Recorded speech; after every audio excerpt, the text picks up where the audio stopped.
The topics and opinions expressed in the following show are solely those of the host and their guests and not those of W4CY Radio, its employees, or affiliates. We make no recommendations or endorsements for radio show programs, services, or products mentioned on air or on our web. No liability, explicit or implied, shall be extended to W4CY Radio or its employees or affiliates. Any questions or comments should be directed to those show hosts. Thank you for choosing W4CY Radio.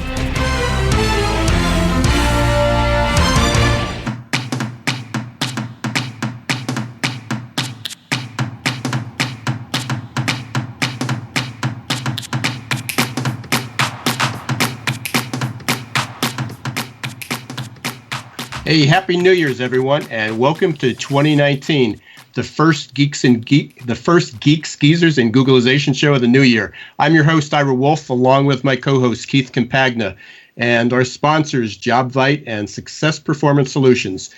Hey, Keith, we're starting out 2019 with a bang, coming off a couple weeks of holiday, and we've been trying to get our guest, Kevin Grossman, on our schedule for quite a while, so really excited about this.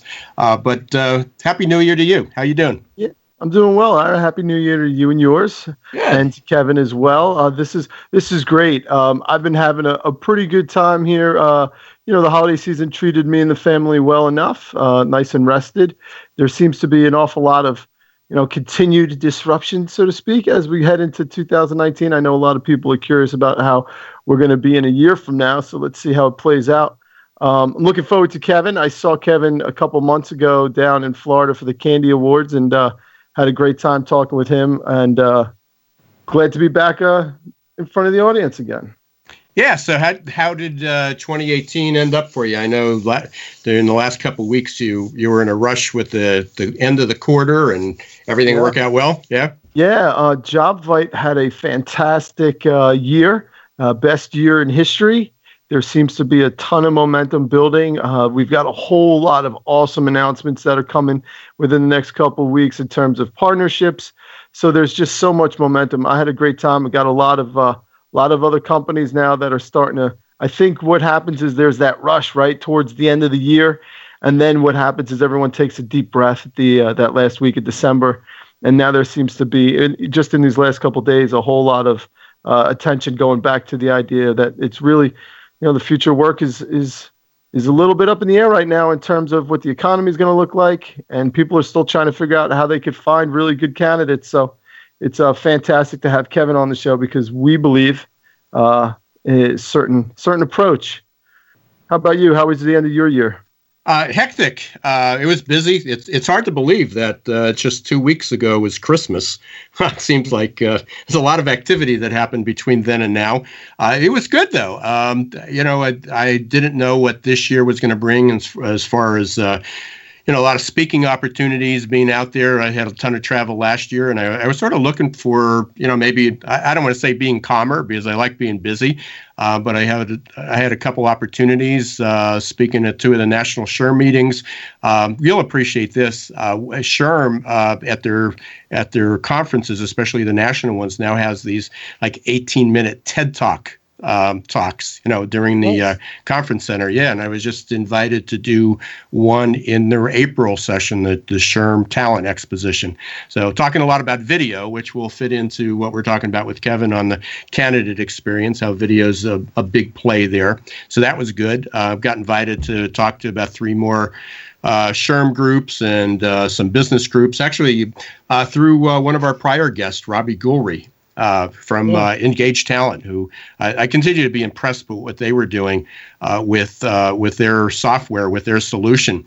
But he invited me to be one of their speakers at the Atlanta leadership meeting at the beginning of April, or the beginning of February. So I'm going to be heading down there. Yeah, it's a big deal. It's their innovation summit, and I'm going to be closing with the future of work. And so that's so it's been, all that's been good. And but as you said, business people seem to come out of the chute. I don't know, it was because New Year's was on a Tuesday, but I had calls scheduled 9 a.m. on January 2nd. And it was pretty much nonstop with people just, wanting to get their foot off on the, get off on the right foot. Yep. So that was good.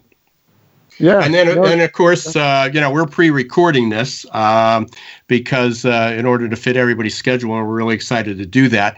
So just wanted to let everybody know if they do try to call in, they're not going to be able to do that. But we'll, certainly anybody who has questions, the show will be posted. It's available on all the, on iHeart, but a lot of different podcasts that'll be available up on our website. But anybody who has a question for Kevin or Keith or myself, feel free to contact us on. I know we're all on LinkedIn quite a bit, and some of us are on Twitter a little bit more. But however you need to get us, you can get us there. But earlier in the week, or actually today, since we're pre-recording this, today was known as Indeed-ageddon. So. Indeed, made a policy change just a few weeks ago. Actually, I guess it's 2 months ago at this point, and they announced that they no longer would allow any staffing firms and recruiters to post for free. And I've read, I was writing an article, and part of that was a company called Jobiac, and they got a really nice solution. But what they talked about was that staffing firms had 50,000 of the jobs that are posted are just from staffing firms. And there's some, so the good news is for employers, because staffing firms and recruiters can't post their jobs organically for free. They have to pay for sponsored ads. But that also means the competition for sponsored ads is going to go up. And it also plays into what we're going to talk about with Kevin in just a kind of minute or two, is companies are just going to have to do a better job at I guess posting jobs. I mean, that's just one part of candidate experience, but they're going to have to tell a better story. The application process is going to have to be smoother. And again, just because Indeed made it a little easier for employers to get their jobs visible, I think it's going to take a lot more work, and it's going to be a lot more costly. So we'll have a lot more to talk about on that. Yeah, absolutely. And in case the audience members don't know right away, allow me to be the spoiler here.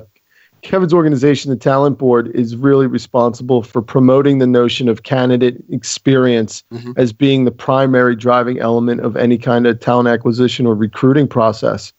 And I think that if the audience gets the opportunity to really dig deep here, they'll see that if you provide a positive candidate experience, all the disruptive behavior and the changes that's going on with Indeed and Facebook, you actually get less of an impact from those things because you're actually taking a little bit more of a focus towards what I certainly believe, and we at JobBite believe, and so does Kevin and his team, and that is that it's really about the candidates. If you truly want to get ahead of all this stuff, you have to put your brand out there. You have to be able to provide candidates such an amazing experience that just like any other kind of experience that we have, they're going to want to tell their friends about it, and they're going to want to come to your company and on it goes. I'm sure we'll have more to talk about it, but it does keep you away from the whole, the failing old school models that are trying to hold on. It really does. I think it shows just what's going on out there. Yeah, it's rapidly changing, and I think you teed it up real easy. So we've chatted a bit. Let's bring Kevin on. Kevin is president of the Talent Board, which you mentioned, Keith. He's an active blogger. He's the chief evangelist at Talent Culture. And I don't think we've met personally, Kevin, but from everything that I've read and our conversations online, you're just an all-around good guy and well-respected, 20 years in the industry. So welcome to the Geeks, Geezers, and Googlization show. Thank you, gentlemen, so much. I think I'm falling into that geezer category now. I think that's at least my white hair shows that. I want to know. Hey, before you guys ask me anything, I want to know why that title for this show. Give me the backstory. Thanks. Well, it actually is the title of a book I wrote in 2008. And so it kind of carried over. The book was about the multi-generations in the workforce and how technology was going to affect it. And then I was going to rewrite it because, as you well know, I mean, at that point, 10, 11 years ago, the big issue was millennials. We've had a couple of people talk about that. I'm not sure why the issue is still millennials. Everybody needs to get over it. But now we got Gen Z, and then what I'm calling Gen R, for Generation Robot. So things have changed, and I was going to update it. And so just from what I just said, the Generation R and Robot, I was going to rewrite the book, and the Googleization title stuck, and somebody started calling me the Googleization guy. So what better way to talk about the future of work than geeks, geezers, and Googleization? Absolutely. And again, I vouch for the geezer category. So there you go. Yeah, well, I'm certainly there. So I brought I brought Kevin on for the geek because he was younger, but that was the funny part, right? We're sitting there talking about the name of the show, and I thought, well, does that make me the geek? Here we go. I mean, like Kevin, might as well see what happens. Hey, Keith, we're all of the above, right? We're all a little bit of the above, so no worries. Hey, if it gets me talking to you and Ira, I'm in. Let's see what happens. Yeah. And we're having, I'll tell you, Kevin, more so than any other guest I think we've had, other than maybe Janine Woodsworth, who was a Jobvite colleague of mine. I have a personal relationship with you. Yes. The other guests we've had. So forgive me. I might even get just get right to the point because I feel like I've talked to you so many times. I kind of feel like we're in pace with each other here. Absolutely. Yeah. What have you been doing with yourself these last couple of weeks? Well, it's funny when Ira, you were just talking about you had early morning calls on January 2nd, as did I actually. But I think even prior to that, it was a nice little bit of a holiday break. I had some nice family time, still working off and on in between. I did check out more usually than I do between Christmas and New Year's, which was actually kind of pleasant. And now we're just raring to go for 2019. Really excited about it. So it was a really good family time over the holiday. Yeah. Excellent. So, hey, Kevin, I'm sure we can chat about everything under the sun here, but some of our listeners may not be familiar with the Talent Board. So can you kind of quickly give a background on it? I mean, you've built quite a reputation, and we can talk about the Candidate Experience Awards, but kind of give a little bit of history on it and Sure. Where it's going. So Talent Board was founded back in 2011 by three what I'll call recruiting luminaries in the space, Jerry Crispin, Elaine Orler, and Ed Newman. And early on, I was kind of one of their early volunteers because it was pretty volunteer driven the first few years. The idea was we talk so much about how horrible the candidate experience is year after year. And they wanted to shine a light on companies that actually were working hard to improve candidate experience throughout the process. And during this call, we can talk more about a lot of the business impact, which is something that's a big part of our mission now, and how candidates are treated and how it can affect your business. But that was really the origin of Talent Board. And after the first couple of years, they realized that this potentially had legs to it, as they say. And so then about 3.5 years ago, Elaine approached me and said, would you like to help run and scale this program? This thing actually, might have a long-term life to it. And we're excited about improving the research that we create and distribute to the industry. So that's kind of how it all rolled out. So every year now we work with hundreds of employers around the world.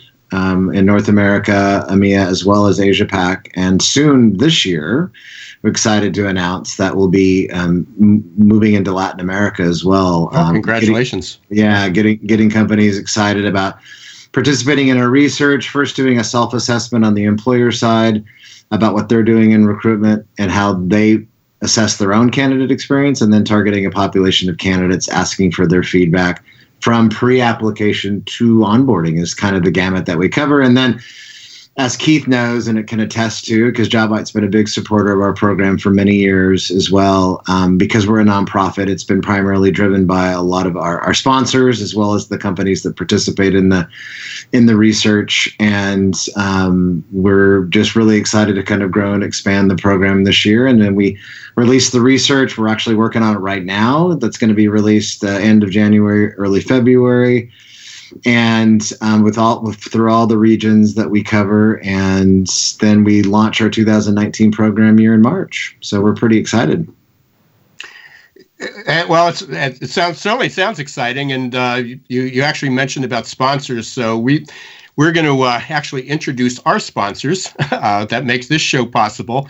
And we're talking to Kevin Grossman from the Talent Board. You're listening to the Geeks, Geezers, and Googlization show. We're talking about the candidate experience and the future of work. And we're just about going to get into some of the new data and information that's about to come out, as Kevin just said, end of January, beginning of February. So we're going to take a quick break here. We're going to hear from our sponsors, JobVite and Success Performance Solutions, and we'll be right back. Stay tuned.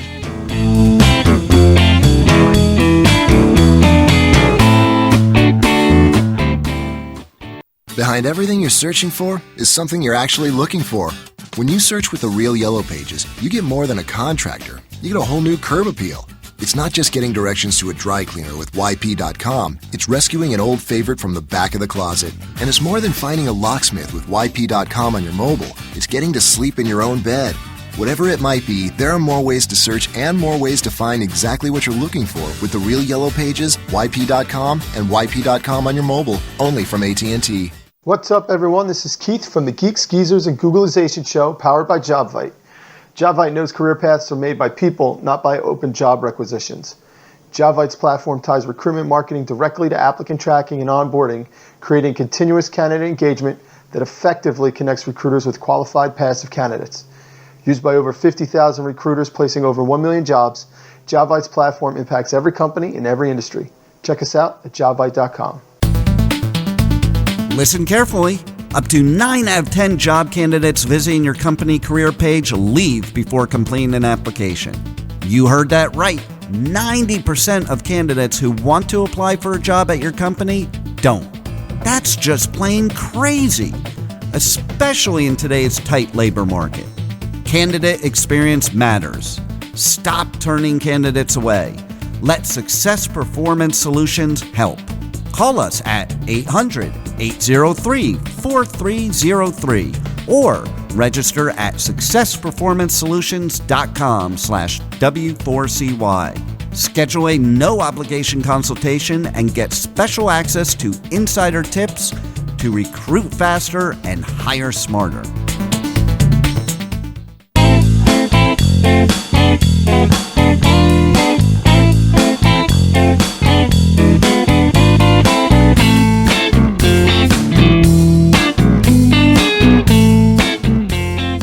Hey, welcome back to the Geeks, Geezers, and Googlization show.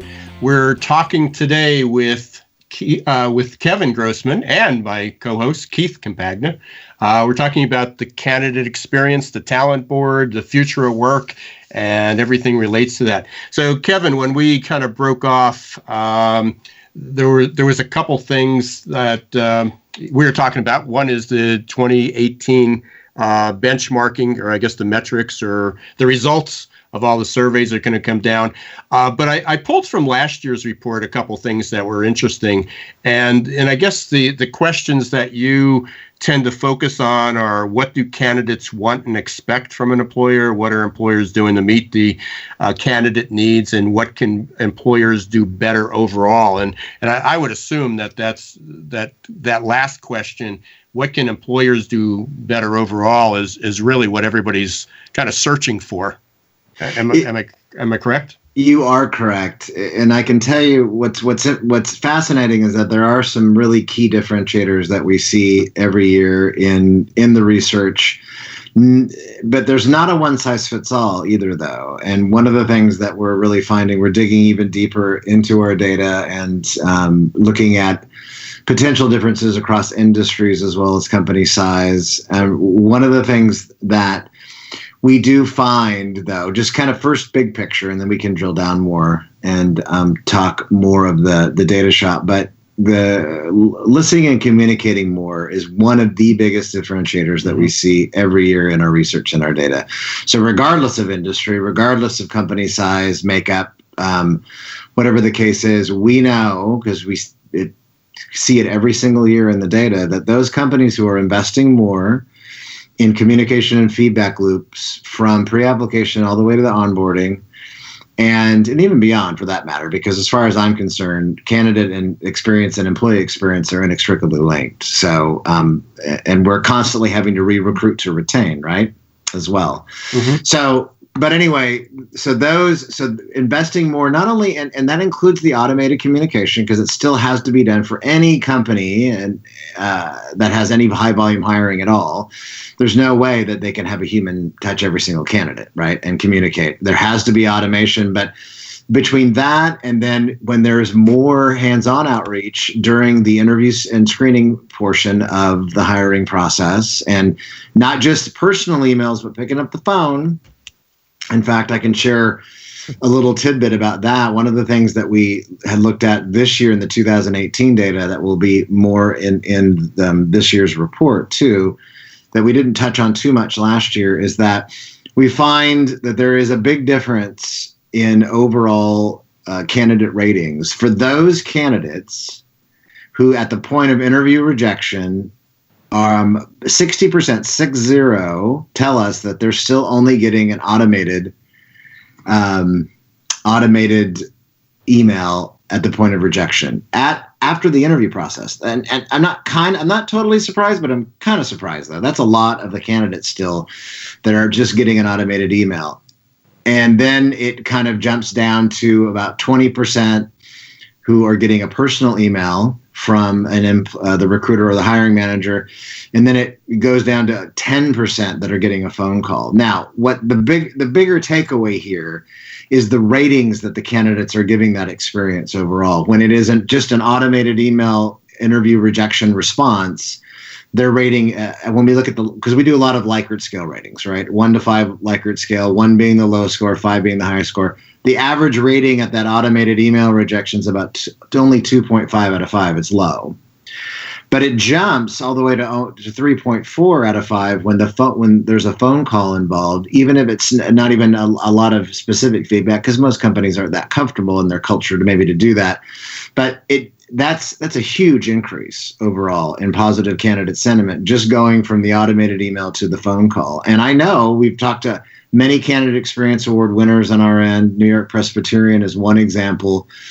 And there are many others who are actually, it's part of their culture. It's not viewed as an administrative burden. It's viewed as a strategic task to pick up the phone at the point of interview rejection and give them a brief phone call. It's huge. And overall, raising the positive experience. So that's just one example of the importance of communication. Yeah, well, and I've done. I speak at the front end of the candidate experience a lot, and that's where it just still amazes me that, and you cited it in your report, that how many companies don't acknowledge even the application. That candidates get ghosted.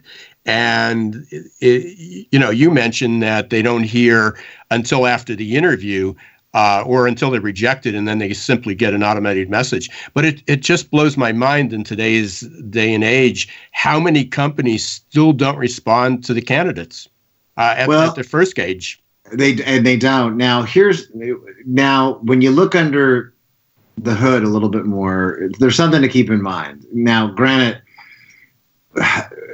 most companies that have, again, at the point of application rejection, there is usually some form of automated email going out. Now, we may not remember that as a candidate, right? Because we know that it's a bot that just sent me that, and I'm bummed out and I'm mad because no human being is contacting me. But there's still, even this year in 2018, last year it was over 52% of candidates who claim they were not hearing back after they applied after 2 to 3 plus months.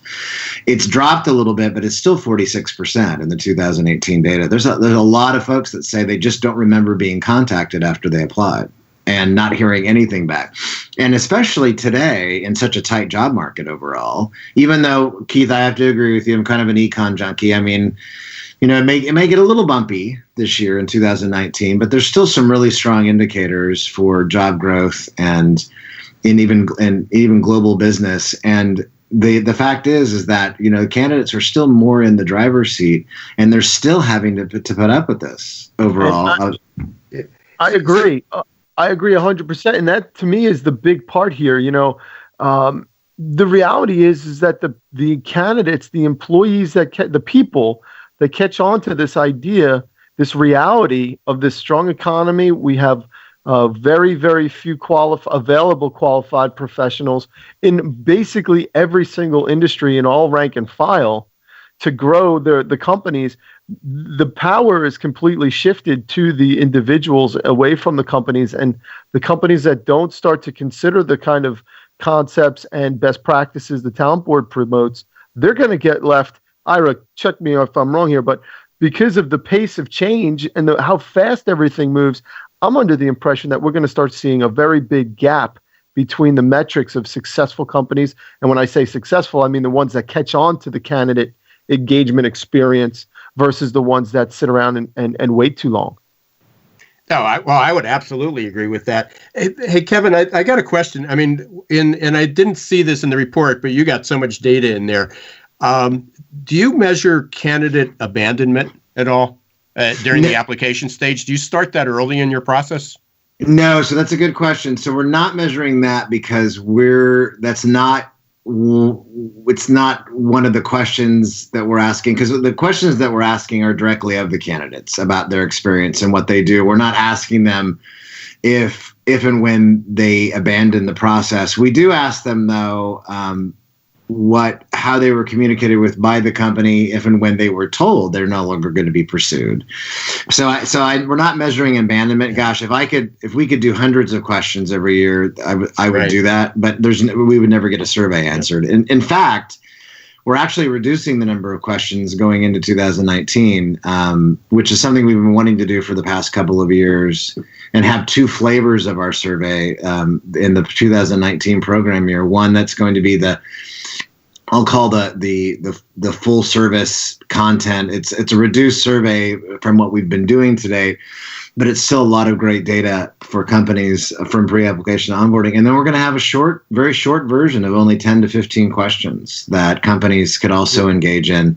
That is very key data points that we look at in our competitive analysis, but also demographic information that only take a minute or two for candidates to complete. So that's kind of the direction that we're going to go this year, but we don't measure abandonment. Yeah, you'll get it down to the Gallup 12, right? That's the 12 famous questions. Well, exactly. Well, and that's the thing. Part of what we've learned is that, we want to practice what we preach too, right? We're all about a better candidate experience. And every year, candidates, in 2018 alone, we still had nearly close to 200,000 global candidate responses. The year before was even higher.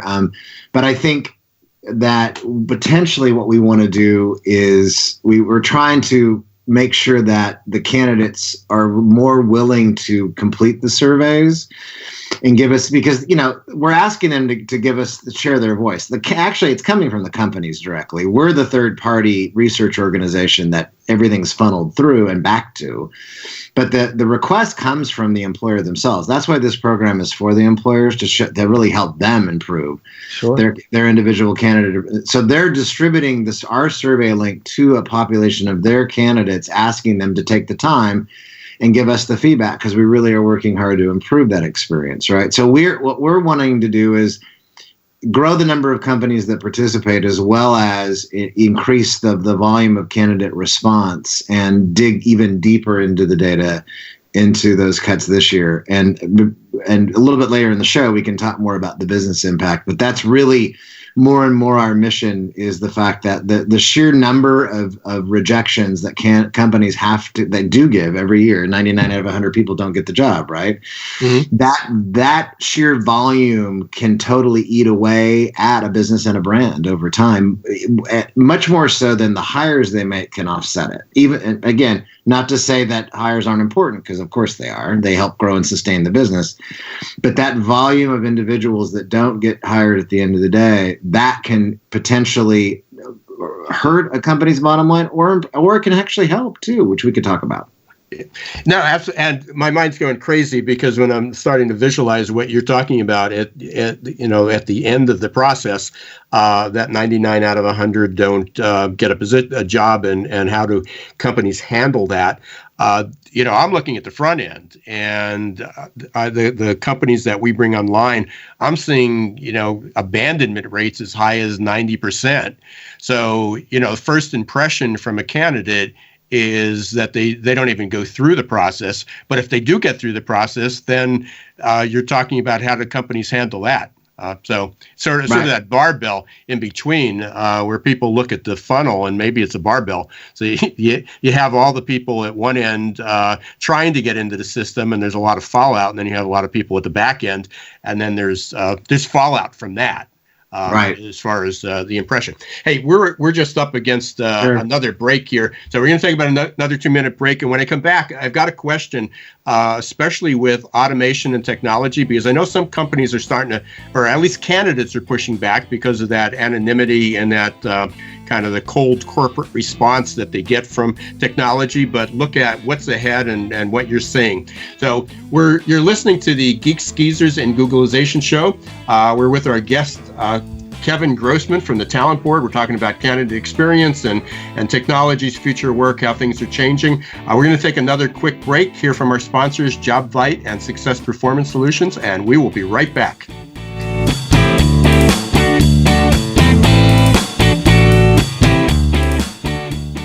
Behind everything you're searching for is something you're actually looking for.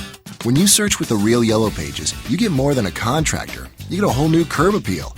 It's not just getting directions to a dry cleaner with YP.com. It's rescuing an old favorite from the back of the closet. And it's more than finding a locksmith with YP.com on your mobile. It's getting to sleep in your own bed. Whatever it might be, there are more ways to search and more ways to find exactly what you're looking for with the Real Yellow Pages, YP.com, and YP.com on your mobile, only from AT&T. What's up, everyone? This is Keith from the Geeks, Geezers, and Googlization show, powered by JobVite. JobVite knows career paths are made by people, not by open job requisitions. JobVite's platform ties recruitment marketing directly to applicant tracking and onboarding, creating continuous candidate engagement that effectively connects recruiters with qualified passive candidates. Used by over 50,000 recruiters placing over 1 million jobs, JobVite's platform impacts every company in every industry. Check us out at jobvite.com. Listen carefully. Up to 9 out of 10 job candidates visiting your company career page leave before completing an application. You heard that right. 90% of candidates who want to apply for a job at your company don't. That's just plain crazy, especially in today's tight labor market. Candidate experience matters. Stop turning candidates away. Let Success Performance Solutions help.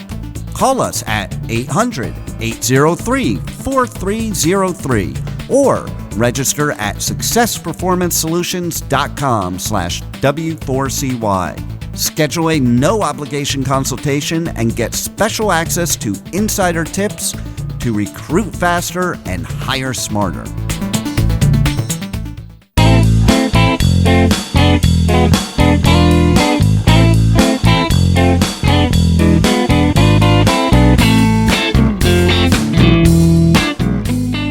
Hey, welcome back to the Geeks, Geezers, and Googlization show. I'm your host, Ira Wolf, with my co-host, Keith Campagna, and our special guest, Kevin Grossman from the Talent Board. Hey, Kevin, we started to talk about this over the break a little bit, but you mentioned this earlier about the advantages and the benefits automation can have in this whole candidate experience process. But I'm hearing, and you said you were too, that a lot of companies are starting to blame the bad candidate experience on the technology. And you said you had some really interesting insights on that. So if you're willing to share them.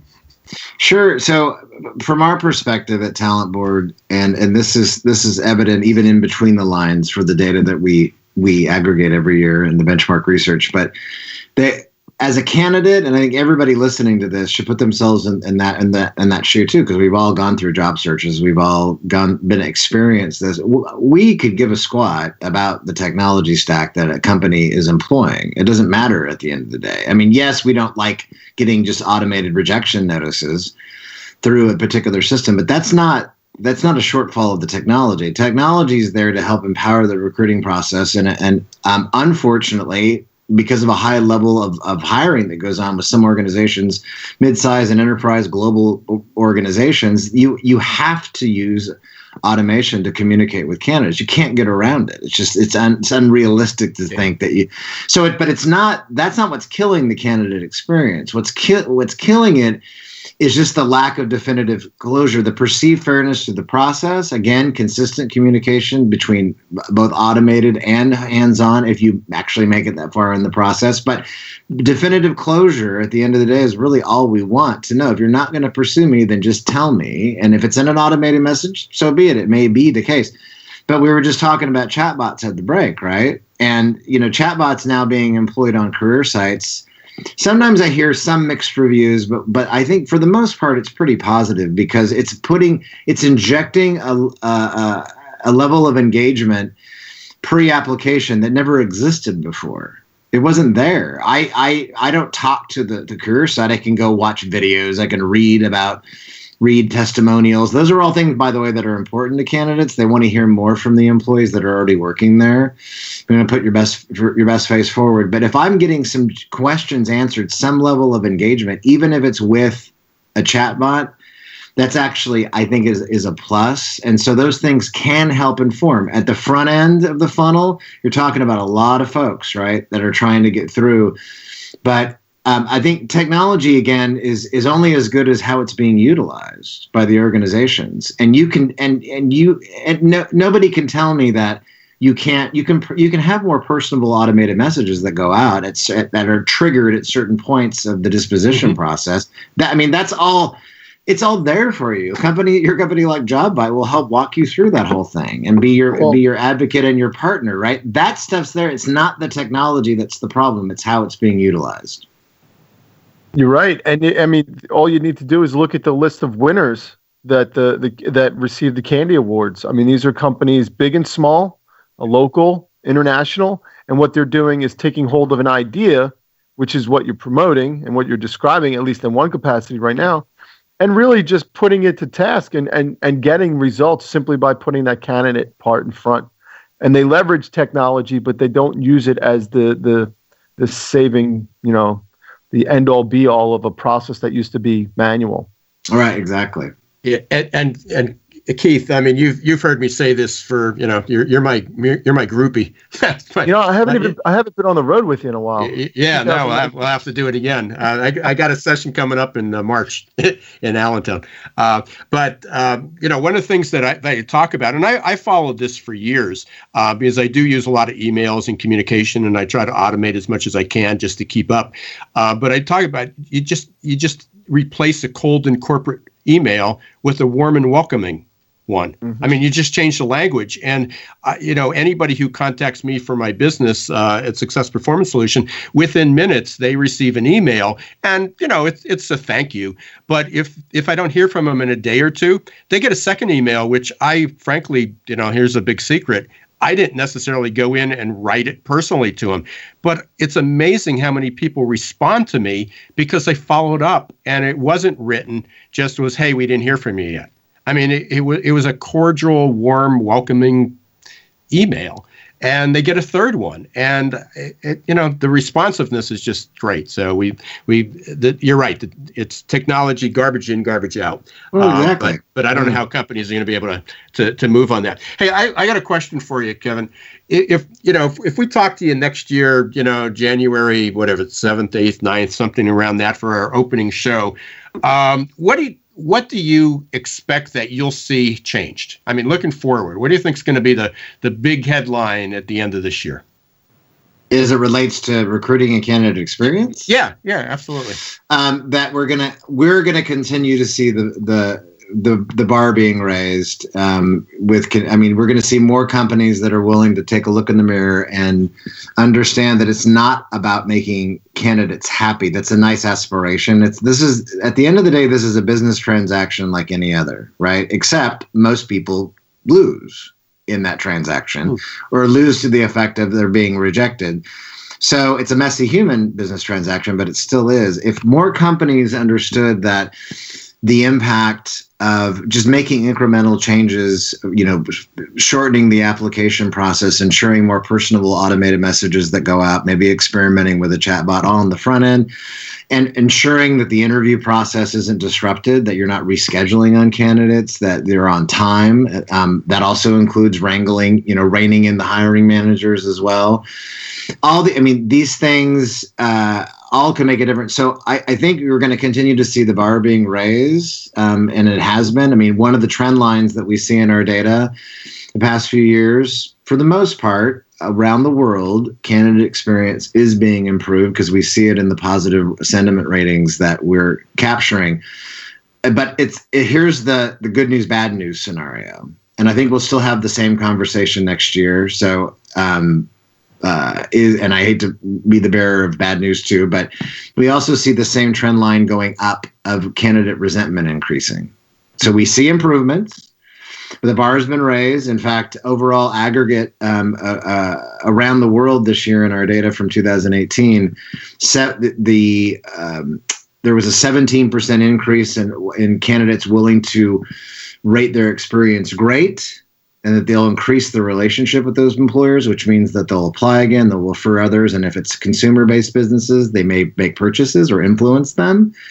That's huge. It was definitely an increase over last year, and I think we'll have that same conversation, but I unfortunately still think that we'll see this trend line of candidate resentment on the other side continuing to creep up. Now, one of the things that we don't know yet, but may or may not happen, but if there are economic disruptions, hope to God not like 2006, 7, and 8, but if there are, we'll see some interesting fluctuations probably overall as well. But I think we'll continue to see the bar being raised. I think more companies, small and big across industries, I think we have hopefully something to do with it, but I know that they're taking more of a look at how they're treating their candidates, how the recruiting process works, and knowing that ultimately it can have an impact on their business. Hey, Kevin, we just got a few minutes here left, sure. and I know you have a lot of you got a lot of activities coming up. I mean, we talked about just the release of your report, but you said there's a lot of events and things going on 2019. What can we expect? What can we follow? Sure. So we've got some great workshops again coming up, starting from March through July, and we do these every year. And these are hosted actually by candy-winning companies. They're on site, usually on site at these organizations, where we invite then local companies from in that local market, and they can come and participate, their leaders and/or their teams, and we share great information from the candy winning company and what they're doing in recruitment. We share our data with them. We do breakout exercises and talk shop and really get some peer interaction going about sharing ideas with one another about what they can do in recruitment. We're all about the incremental changes that you can start making today in your recruitment process that can make a big difference in improving again, ultimately the business impact on your overall on your business and your brand, and really treating. So those workshops will about a dozen of them are all over the place. We've already got some planned. We're excited about JPL down in Pasadena. Oh my God, just to do that one's going to be a blast. And then waste management and many others that are going to host us this year that we're working on. We've got some virtual events that we're going to do. That's going to be some great guest speakers that'll speak on. And then October 14th in Washington, D.C., we'll do our big North American Candy Symposium and Awards Gala in DC in conjunction with the ERE Expo, and looking forward to that one. We had our biggest audience ever last year, and we look forward to even a bigger one this year. So a lot of good events. That's just North America events too. Yeah. Right. Oh, wow. Amazing schedule. You're doing some great things. Real quick, let me add to that. To the listening audience, there's an additional benefit to all going to the workshops, and that's just the ongoing network of talent acquisition leaders and thought leaders that are available to you. I mean, from being at some of the local events to being down at the big national event here at North America, it blew my mind how collaborative and how willing everyone from wherever they came from, whatever industry they're at, they're willing to share best practices, and it's pretty impressive to see the kind of intention that comes out of it as an overall community.